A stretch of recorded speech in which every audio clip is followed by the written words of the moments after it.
السلام علیکم ورحمۃ اللہ وبرکاتہ۔ الحمد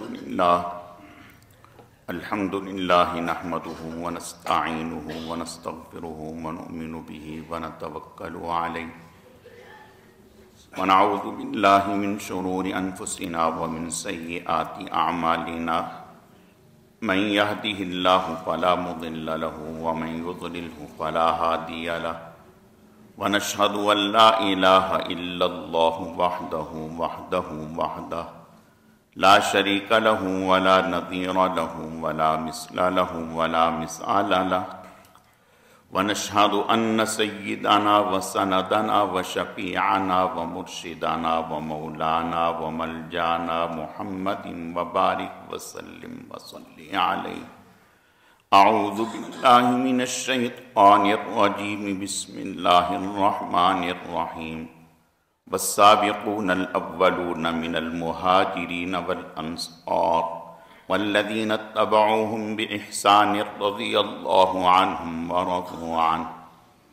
وقال اللہ تعالی فإن آمنوا بمثل ما آمنتم به فقد اهتدوا وَإِن تَوَلَّوْا فَإِنَّمَا هُمْ فِي شِقَاقٍ فَسَيَكْفِيكَهُمُ اللَّهُ وَهُوَ السَّمِيعُ الْعَلِيمُ۔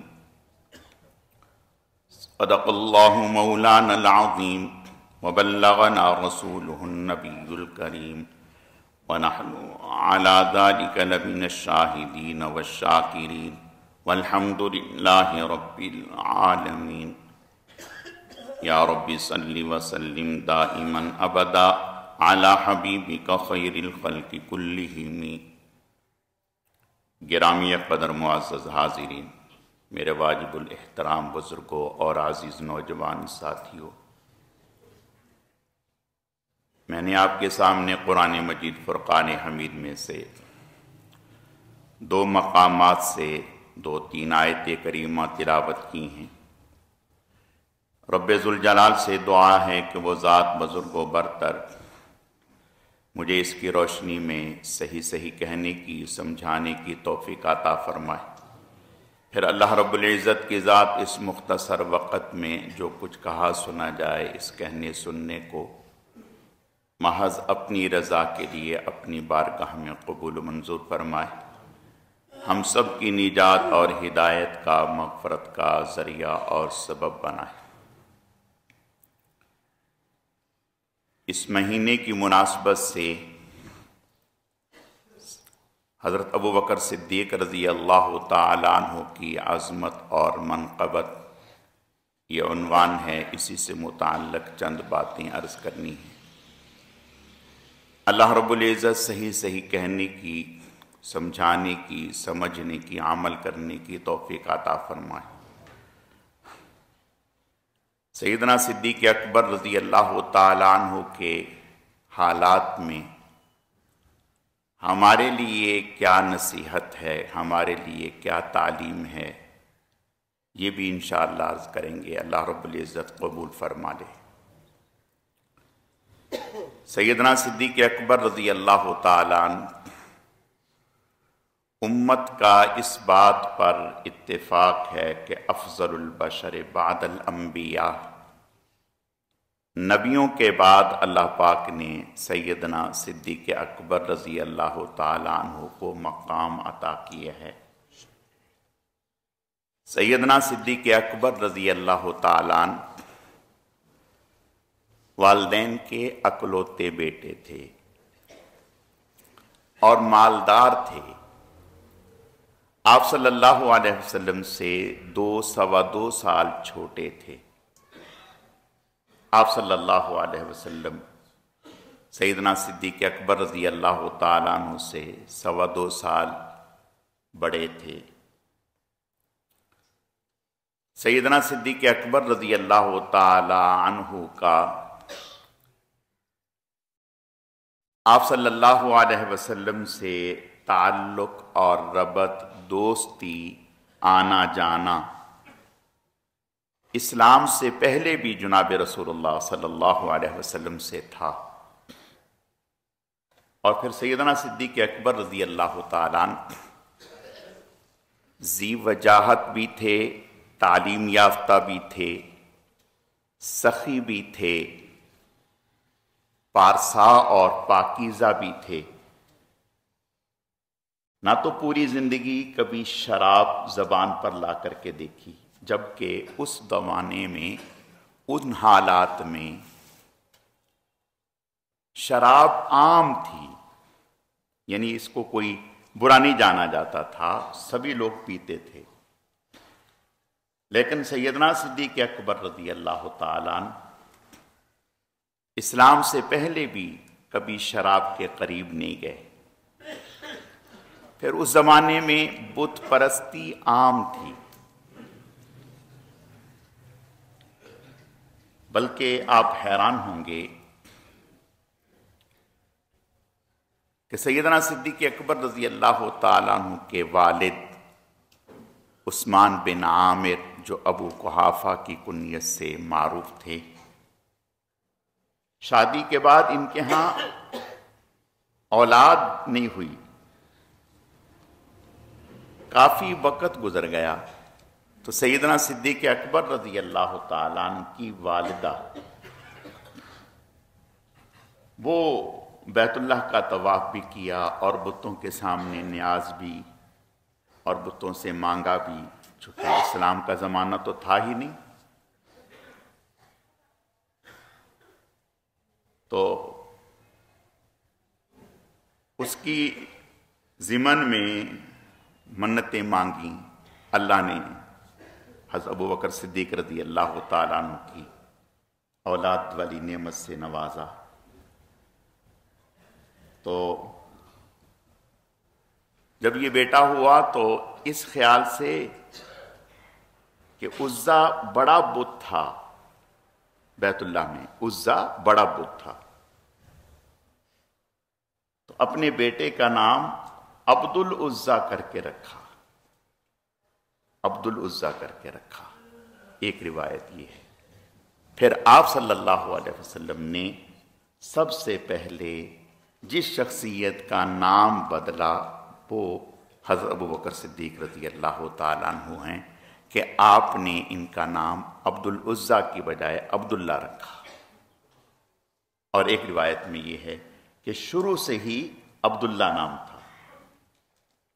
خیر، تو حضرت ابو بکر صدیق رضی اللہ تعالیٰ عنہ باوجود اس کے کہ منتوں سے، بتوں کی نیاز سے، والدہ کی منتوں سے، خواہشوں سے حاصل ہوئے، لیکن اللہ پاک نے شروع سے ہی ان گندگیوں سے انہیں محفوظ رکھا، ورنہ لاؤ والی پن میں، بچپنے میں جب ماحول بھی ایسا ہو تو اس طرح کی چیزیں ہو جاتی ہیں۔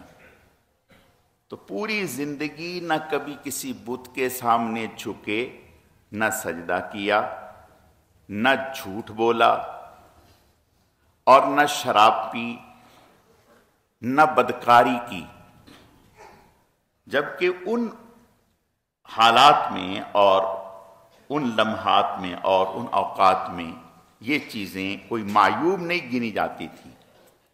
حضرت ابو بکر صدیق رضی اللہ تعالیٰ عنہ کو اللہ نے بچا کے رکھا۔ پھر یعنی بڑائی کی جو صفات ہوتی ہیں، بڑے پن کی جو صفات ہوتی ہیں، وہ اللہ نے ساری ان میں رکھی۔ تعلیم یافتہ بھی تھے، بہادر بھی تھے، بہادر بھی تھے۔ حضرت انس رضی اللہ تعالیٰ عنہ، حضرت علی رضی اللہ تعالیٰ عنہ، حضرت ابو بکر صدیق رضی اللہ تعالیٰ عنہ کے بارے میں گواہی دیتے ہیں کہ رسول اللہ صلی اللہ علیہ وسلم کے بعد سب سے بہادر حضرت ابو بکر صدیق رضی اللہ تعالیٰ عنہ تھے۔ ان کی بہادری کا اندازہ اسی بات سے لگتا ہے کہ جب پورا عرب،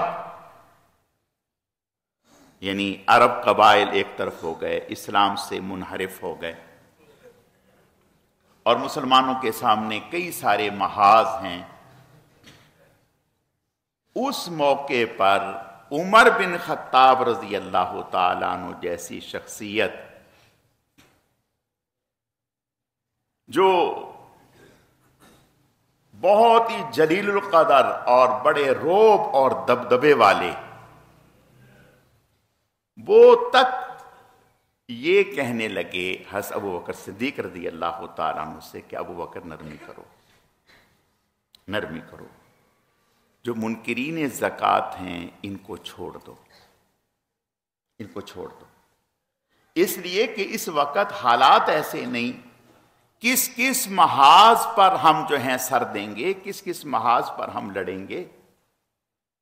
حضرت ابو بکر صدیق رضی اللہ تعالیٰ عنہ نے یوں پکڑ کے جھٹکا دیا، اور ایک روایت میں یوں تھکا دیا، سینے پہ ہاتھ مارا اور فرمانے لگے اجبار فی الجاہلیہ وخوار فی الاسلام، جاہلیت میں تو بڑے بہادر اور بڑے نڈر بنا کرتے تھے، اب بزدل ہو گئے ہو کیا؟ یوں کہا۔ یہ ہاتھ کا لگنا تھا سینے پر، ہاتھ میں بڑی کرامت ہوتی ہے، ہمیں ان باتوں کا ادراک نہیں ہوتا۔ بعض دفعہ بظاہر یوں ہاتھ لگا، دیکھنے میں تو کچھ بھی نہیں، لیکن حقیقت میں کام اتر جاتا ہے، کام اتر جاتا ہے۔ حضرت جریر بن عبداللہ بجلی رضی اللہ تعالی حضور صلی اللہ علیہ وسلم کی خدمت میں شہزادے تھے اور بہت خوبصورت تھے، فرماتے ہیں کہ کبھی ایسا نہیں ہوا کہ حضور نے مجھے دیکھا ہو اور مجھے دیکھ کے مسکرائے نہ ہوں، جب بھی مجھے دیکھا مجھے دیکھ کے مسکرا دیتے تھے، بڑے حسین تھے۔ لیکن ایک کمزوری تھی، یہ کہ گھوڑے پر ٹھہر نہیں سکتے تھے، گھوڑے پر سواری نہیں کر سکتے تھے۔ حضور علیہ السلام نے ان کی تشکیل فرمائی، ان کی تشکیل فرمائی کہ فلاں ان کے علاقے میں ایک وہاں کے لوگوں نے بیت اللہ کا ماڈل بنا کے رکھا تھا اور اس کی پوجا پاٹ کرتے تھے جیسے عرب لوگ، تو آپ صلی اللہ علیہ وسلم نے ان کو فرمایا اور 200 گھوڑ سوار ساتھ دیے، فرمایا جاؤ اور اس کو جلاؤ، گراؤ، جلا کے راکھ کر دو اس کو۔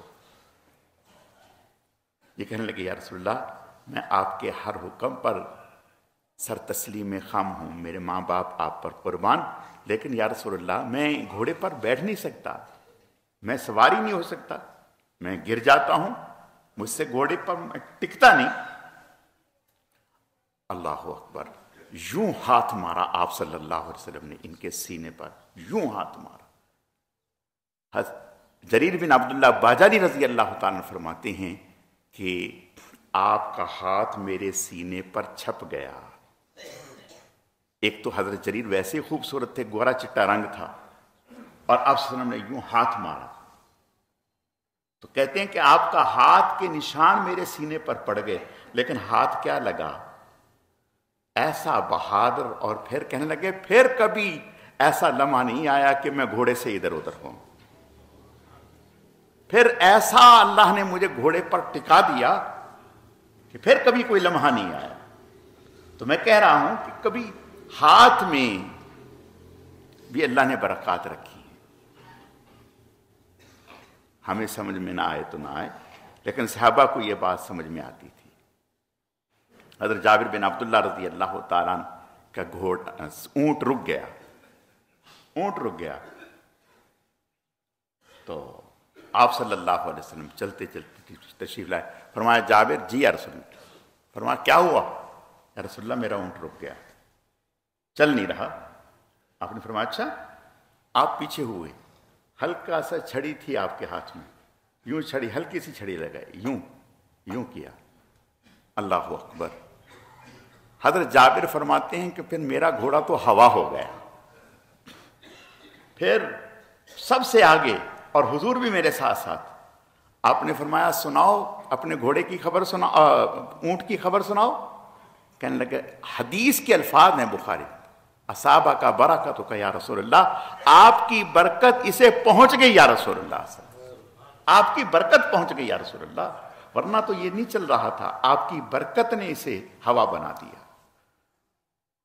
تو میں عرض یہ کر رہا ہوں صدیق اکبر کے ہاتھ کی بھی برکت ہے، حضرت عمر بن خطاب رضی اللہ تعالیٰ عنہ فرماتے ہیں کہ سیدنا صدیق اکبر رضی اللہ تعالیٰ عنہ نے جب ہاتھ مارا اور یہ کہا میرا سینہ اللہ نے کھول دیا، سینہ کھل گیا، شرح صدر ہو گیا. تو میں عرض یہ کر رہا تھا کہ حضرت علی رضی اللہ تعالیٰ عنہ، حضرت انس رضی اللہ تعالیٰ عنہ، دیگر صحابہ کرام رضوان اللہ علیہم اجمعین، ان کا کہنا یہ ہے کہ حضور صلی اللہ علیہ وسلم کے بعد سب سے بہادر انسان اگر تھے تو وہ سیدنا صدیق اکبر رضی اللہ تعالیٰ عنہ. تو بڑے پن کے، قیادت کے جو اوصاف ہیں سارے کے سارے اللہ نے صدیق اکبر میں جمع کیے. سخی اتنے کہ اسلام سے پہلے اپنے ذاتی خرچ پر ایک مسافروں کے لیے سرائے بنا کہ باہر سے لوگ آئیں، ان کو رات گزارنے میں، کھانے میں مشکل نہ ہو، اور جو آتے مسافر ان کے اوپر خرچ کرنا. حضرت ابوبکر صدیق رضی اللہ تعالیٰ نے ایک دفعہ ہجرت کا ارادہ کیا تو ایک مشرک نے انہیں روکا کہ نہیں، آپ جیسے انسان کو ہم نہیں جانے دیں گے. اور وہ سارے کے سارے صفات حضرت ابوبکر صدیق رضی اللہ تعالیٰ عنہ کے بارے میں بیان کیے جو رسول اللہ صلی اللہ علیہ وسلم میں اللہ نے رکھے تھے. کلا واللہ ما یخزیک اللہ ابدا. اس طرح کے جتنے بھی صفات تھے سیدنا صدیق اکبر رضی اللہ تعالیٰ عنہ میں اللہ نے پہلے دن سے ہی رکھ دی. خرچ کرنا، مہمانوں پر خرچ کرنا، مسافروں پر خرچ کرنا، پھر فیصلہ کرنا. فیصلہ کرنے کو تو ہم سبھی کر دیتے ہیں،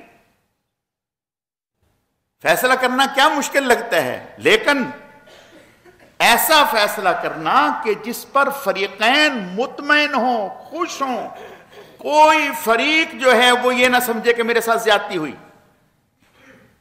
یہ بہت بڑی بات ہے. فریقین مطمئن ہوں. سیدنا صدیق اکبر رضی اللہ تعالیٰ جج تھے اس وقت، فیصلے حضرت کے پاس آتے تھے.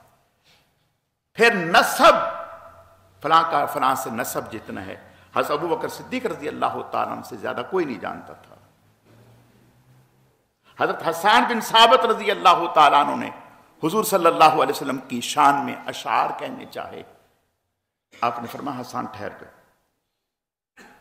فرمایا دیکھو اشعار کہنے لگے ہو، لیکن میرا نسب خیال رکھو، اگر میرے نسب پر کوئی اونچ نیچ ہو گئی تو لینے کے دینے پڑ جائیں گے، لینے کے دینے پڑ جائیں گے.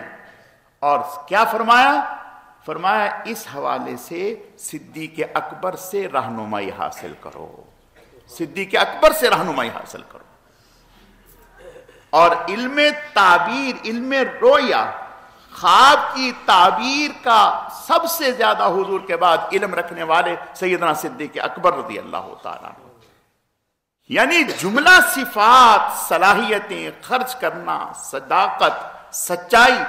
صدیق کا لقب تو حضور نے حضرت ابوبکر صدیق رضی اللہ تعالیٰ عنہ کو دیا. صدیق کا لقب بھی دیا، عتیق کا لقب بھی دیا. اور عتیق کے علماء نے کئی معنی کیے. ایک معنی کہ اگر دنیا میں کسی نے چلتا پھرتا جنتی جو جہنم سے آزاد ہو دیکھنا ہو تو وہ صدیق اکبر کو دیکھ لے، صدیق اکبر کو دیکھ لے. تو آپ صلی اللہ علیہ وسلم نے سیدنا صدیق اکبر رضی اللہ تعالیٰ عنہ کی خوبیاں، صفات، اور حضور علیہ السلام نے فرمایا کہ میں نے اپنی زندگی میں جس کے سامنے بھی اسلام پیش کیا سب نے جھٹلایا، سب نے معجزہ مانگا، دلیل مانگی، یہ بتاؤ، یہ دکھاؤ، یہ ایسا سمجھاؤ. آپ نے ارشاد فرمایا صرف صدیق اکبر ایسے ہیں جب میں نے اسلام پیش کیا تو انہوں نے تصدیق کی، دلیل نہیں مانگی، بغیر دلیل کے مان لیا، بغیر دلیل کے مان لیا. اور آپ نے ارشاد فرمایا سب سے زیادہ جس کی جان سے اور جس کے مال سے مجھے نفع پہنچا ہے وہ صدیق اکبر رضی اللہ تعالیٰ عنہ. اب ہمارے لیے اس میں کیا تعلیم ہے؟ ہمارے لیے تعلیم یہ ہے، جدھر کی ہوا ادھر کا رخ، ہمارا مزاج یہ ہے، ہمارا مزاج یہ ہے سچائی کو نہیں دیکھنا، حق بات کو نہیں دیکھنا، جس طرف 4 لوگ زیادہ ہو گئے اس طرف پلٹ جانا۔ ابن الوقت صدیق اکبر رضی اللہ تعالیٰ عنہ کے اس عمل سے ہمیں تعلیم ملی، ساری دنیا آپ کی مخالف ہو پرواہ نہیں، حق کا ساتھ ہے۔ اس وقت جناب رسول اللہ صلی اللہ علیہ وسلم کا ساتھ دینا آگ میں کودنے کے مترادف تھا۔ آپ صلی اللہ علیہ وسلم کا ساتھ دینا، کوئی آپ کا حمایتی نہیں ہے، کوئی آپ کا حمایتی نہیں ہے۔ ایسے میں تو جو دوست ہوتے ہیں وہ بھی راستہ بدل لیتے ہیں، گھر والے بھی راستہ بدل لیتے ہیں۔ آپ کے خاندان والوں نے بھی کہا، ابو طالب نے بھی، کہ بھتیجا نرمی کرو، میرے اوپر اتنا بوجھ نہ ڈالو کہ میں اٹھا نہ سکوں۔ ابو طالب نے یہ کہا، حالانکہ ابو طالب حضور علیہ السلام و تسلیم کے شہدائی تھے، بڑی محبت تھی حضور علیہ السلام سے، چچا تھے، اور حضور علیہ السلام کو بھی ابو طالب سے بہت محبت تھی۔ ایک دفعہ صحابی پوچھنے لگے، یا رسول اللہ، ابو طالب کو آپ سے اتنی محبت تھی اور آپ کو بھی ان سے محبت تھی، تو آپ کی اس محبت کا ابو طالب کو کچھ فائدہ ہوگا؟ آپ کا کچھ فائدہ ہوگا؟ آپ نے فرمایا بالکل ہوگا۔ یا رسول اللہ کیا فائدہ ہوگا؟ فرمایا میری برکت سے ابو طالب کو جہنم میں صرف جہنم کے جوتے پہنائے جائیں گے، باقی جسم کو آگ نہیں لگے گی، صرف جہنم کے جوتے ہوں گے، اور وہ جہنم کے جوتے جو ہوں گے وہ بھی ایسے ہوں گے کہ دماغ تک، اوپر تک، دماغ تک ایسے کھولتا ہوگا جیسے ہنڈیا آگ پر کھولتی ہے، ایسے کھولتا ہوگا۔ اور وہ یہ سمجھیں گے کہ سب سے زیادہ جہنم میں عذاب مجھے ہو رہا ہے، آپ نے فرمایا جبکہ سب سے کم درجے کا عذاب انہیں ہو رہا ہوگا، اور وہ یہ سمجھیں گے۔ تو ابو طالب جیسا شخص حضور سے یہ کہہ دیا کہ میرے اوپر بھتیجا اتنا بوجھ نہ ڈالیں کہ جس کو میں اٹھا نہ سکوں۔ صدیق اکبر کی زبان پر کبھی یہ لفظ نہیں آیا، صدیق اکبر کی زبان پر کبھی یہ لفظ نہیں آیا کہ یا رسول اللہ میرے اوپر اتنا بوجھ نہ ڈالیں کہ جس کو میں اٹھا نہ سکوں، یا رسول اللہ میری جان آپ پر قربان ہے۔ جیسے یوسف علیہ السلام کے غم میں حضرت یعقوب علیہ السلام پگھلتے رہتے تھے، اور ایک وقت آیا، کہا انما اشکو بسی وحزنی الی اللہ، میں اپنی اس تکلیف جو یوسف کے فراق میں، جدائی میں، غم میں مجھے تکلیف ہے، میں اس کا اللہ ہی کے سامنے اظہار کرتا ہوں۔ حزن کا لفظ بولا، اور یہاں صدیق اکبر کے لیے بھی اللہ نے لفظ بولا لا تحزن ان اللہ معنا، یہ لفظ نہیں بولا لا تخف۔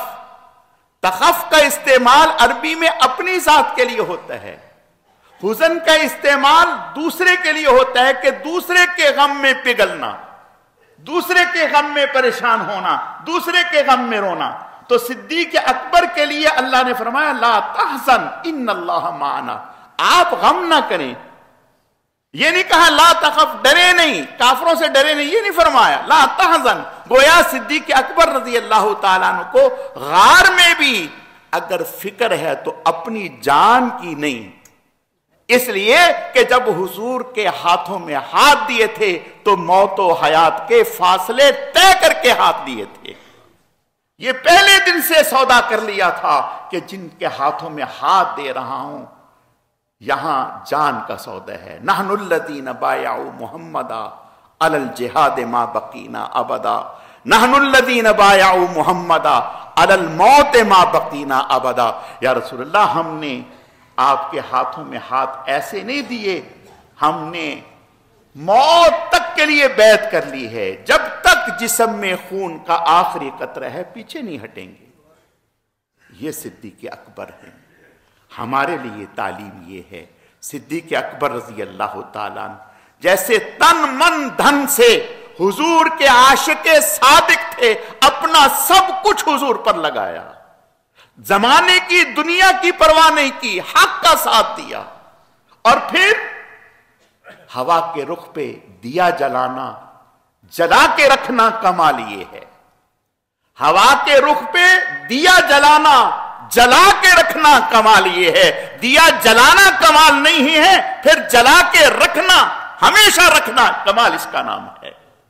صدیق اکبر رضی اللہ تعالیٰ عنہ نے مخالفین کے رخ پر اسلام کا چراغ جلایا اور پھر جلا کے رکھا، ایسا جلا کے رکھا ہر آنے والا دن پہلے سے زیادہ روشن ہو رہا تھا۔ اللہ تعالی ہمیں ان کے صحیح معنوں میں جانشین بننے کی توفیق عطا فرمائے۔